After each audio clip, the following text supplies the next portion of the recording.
It's a mystery still looming over the Hampton Roads community. Prosecutors are disappointed with today's Hey everyone, welcome to my channel. My name is Amanda and here we talk about all things true crime.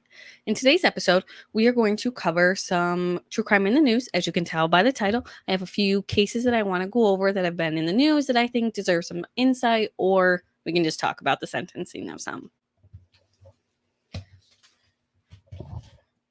So again, I have my notes down here. It's easier for me to write some hand notes on some current cases rather than write a whole script. I went over that in my last video. It's probably how I'm going to do some things for now. I enjoyed it. Hopefully you guys did too. But I realized in my last video that I forgot Gypsy Rose Blanchard. That, of course, is huge in true crime. I have done some in-depth with the case, but doing too much makes me extremely sad. And to go into it over and over again, I normally don't do that with true crime. Normally, I just watch one documentary, one episode, then move on to the next. I don't like to dwell on one, although there are some that, you can't get enough information about. Every time there's an update, you're about it. However, this one was not one of those for me, but I did want to cover it because it's important. So Gypsy Rose Blanchard was in the news recently as she's been granted parole, according to the Missouri Department of Corrections. They confirmed that she is set to be released December 28th, 2023, after serving 85% of her sentence. She was originally sentenced to 10 years, and according to federal law, which I'm assuming she's in federal prison, I didn't look into it. They only have to serve 85% of their sentence, and then they can be considered for parole. Now, one thing about Gypsy, if you are unfamiliar with her name, I'll do a quick recap, but it seems as if maybe she was only, what's the word I'm looking for? A problem or dangerous, I guess, to her mother, it seems.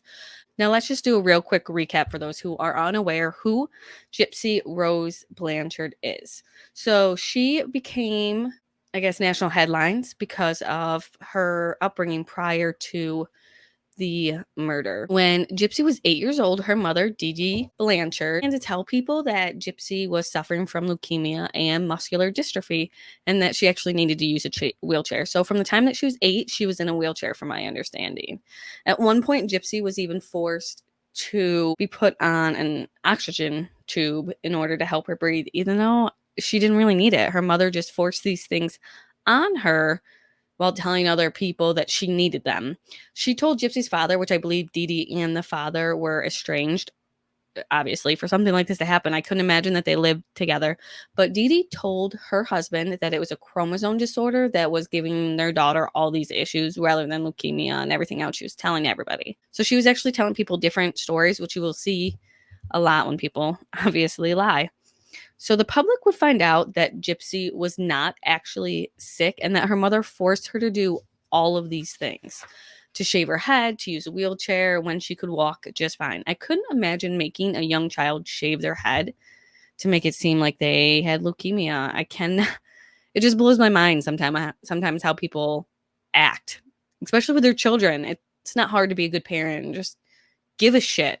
But it's crazy to think that someone could get away with this, faking that their child's sick. Obviously, Dee Dee would bring her to doctors, and doctors would run tests, and they would just apparently go along. Experts would say that Dee Dee most likely had Munchausen syndrome by proxy, or the most recent term, which is factitious disorder imposed on another, which, at least in this case, means that someone falsely claimed that someone had an illness. So Dee Dee was falsely claiming that Gypsy had an illness. And one of the main reasons people do this is because of the attention it brings from doctors, from other people. You have a sick child, your child, or sick somebody close to you. It's not necessarily a child, but normally I've only heard them with children for the most part, because it's easier to manipulate them. It's easier to force them to do the things that you want to do and tell them how they feel. Adults usually will be like, no, I don't feel that way. No, I don't have leukemia.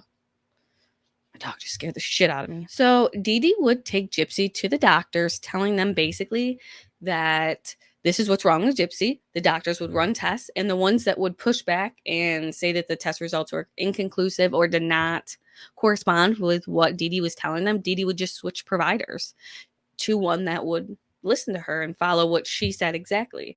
So Dee Dee was telling all these people how sick Gypsy was, And it seemed like one of the reasons she was doing this was for all the donations that were coming in.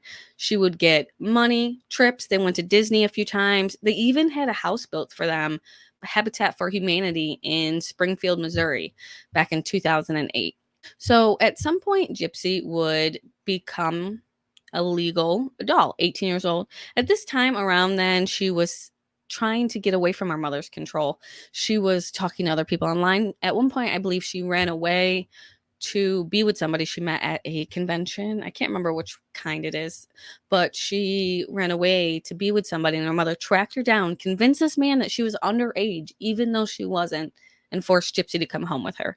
I feel like all Gypsy wanted to do was get away from her mother, unfortunately. But she would go on to meet a man named Nicholas Gogion online and told him everything that her mother put her through. And of course, this was appalling for anybody to hear. But Gypsy would actually convince Nicholas to kill her mother Dee Dee for her. Now, there would be some reports that Nicholas had autism and all these other things. I'm not exactly sure how severe it was. It's sometimes hard when defenses are claiming these things because it could be possible, but it also could be part of the defense to try and get out of this. But on June 9th, 2015, Gypsy would let Nicholas into her home, where Nicholas would stab Dee Dee 17 times in the back while Gypsy hid in the bathroom covering her ears. After Dee Dee was murdered, Gypsy and Nicholas would go and have sex in Gypsy's room, which I just want to point out. If you just murdered someone and that's what you're thinking, I find that entirely crazy and disgusting. But they did that, stole $4,000, and then basically went on the run, eventually ending up in Wisconsin, which is where Nicholas, I believe, was from. Now, both Gypsy and Nicholas would be arrested in Wisconsin once police tracked them down. Nicholas would go on to be convicted of first-degree murder, and he would receive a sentence of life in prison without the possibility of parole. As I said in the beginning, Gypsy took a plea deal where she pled guilty to the second-degree murder of her mother in 2016, and she was originally set to be released, 10 years, 2026, but 85% of her sentence would be 3 years early. So it looks like she is getting out as of right now on December 28th, I believe I said it was. Now, I want to know what you think about this. Was Gypsy a victim? Was Nicholas a victim of Gypsy? Because people say that Gypsy used sex to get Nicholas to commit this crime for her.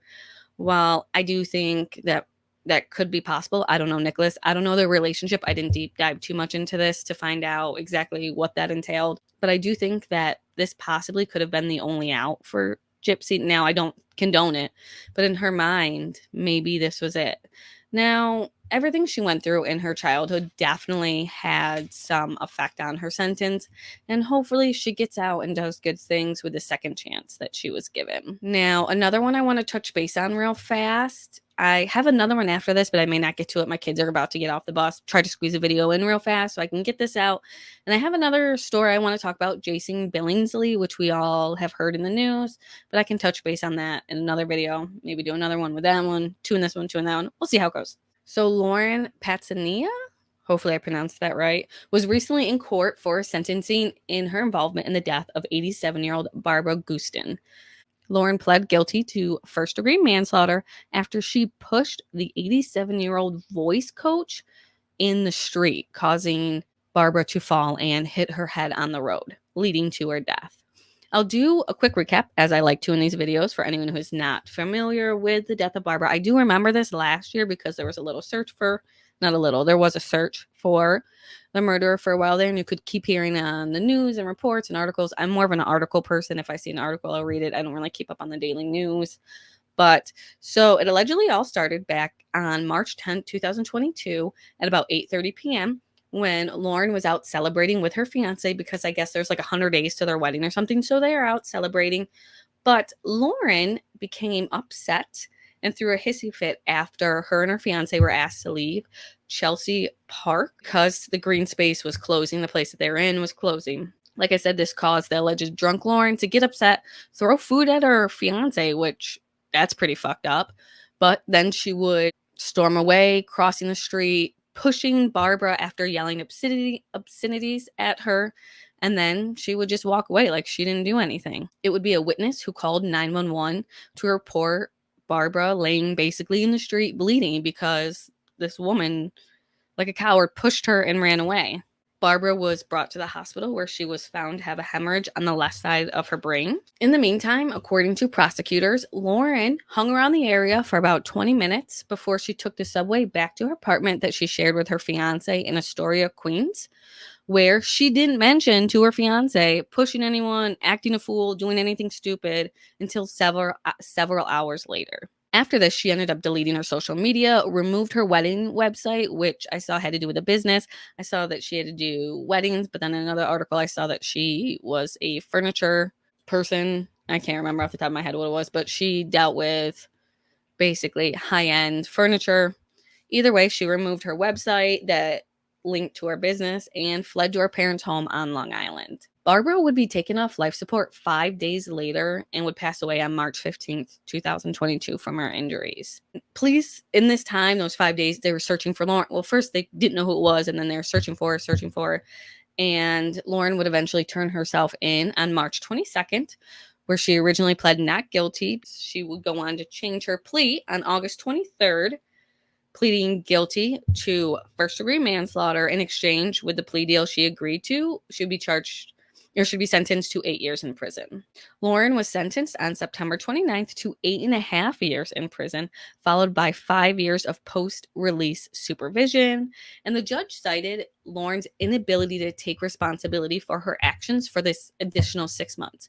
Basically, up until when she pled guilty, she still denied calling Barbara a bitch before she pushed her over. Even though there's many counts that this happened, she even told different accounts to a probation officer. I'm not sure why she spoke with a probation officer. I'm not sure if she was on probation to begin with, but it was reported that she made different accounts to a probation officer saying in one of the accounts that she did do this, but in a different account or in court, she couldn't take responsibility for this. She still denied it. So the judge gave her an additional 6 months for this. And from what I saw, like we said in the last one, federal charges only required 85% of the sentence to be served. But I believe these are state charges, which they could be out as early as 50% of their sentence. Give me one moment. My dog needs to get let out. All right, I'm back. Sorry about that. Now, I do want to talk about Jason Billingsley. However, I don't think I'll have time before my kids get off the bus, unfortunately. So I'm going to end the video here, and I will pick up with that either in a different video later tonight if I have time, maybe tomorrow, and I'll release it in a few days. I can talk about him and the 2 cases that he's involved in, 3 if you count the gun charge, the stolen gun that he stole from a friend, and we can touch base on the issues and how that arise and all the things that happened with that. Make sure you like this video and subscribe to the channel. You'll want to turn notifications on because I'm kind of all over the place with my releases, mostly because, I have family, kids, all that, work full time, trying to get things back going with the YouTube channel and the podcast. So do all that good stuff if you are listening to this on YouTube, and if you are on podcast form, please make sure to follow the podcast. And if you're feeling generous, leave a 5-star review. I will go ahead and be with you guys again soon. Until the next video, stay safe out there. The world can be an ugly place.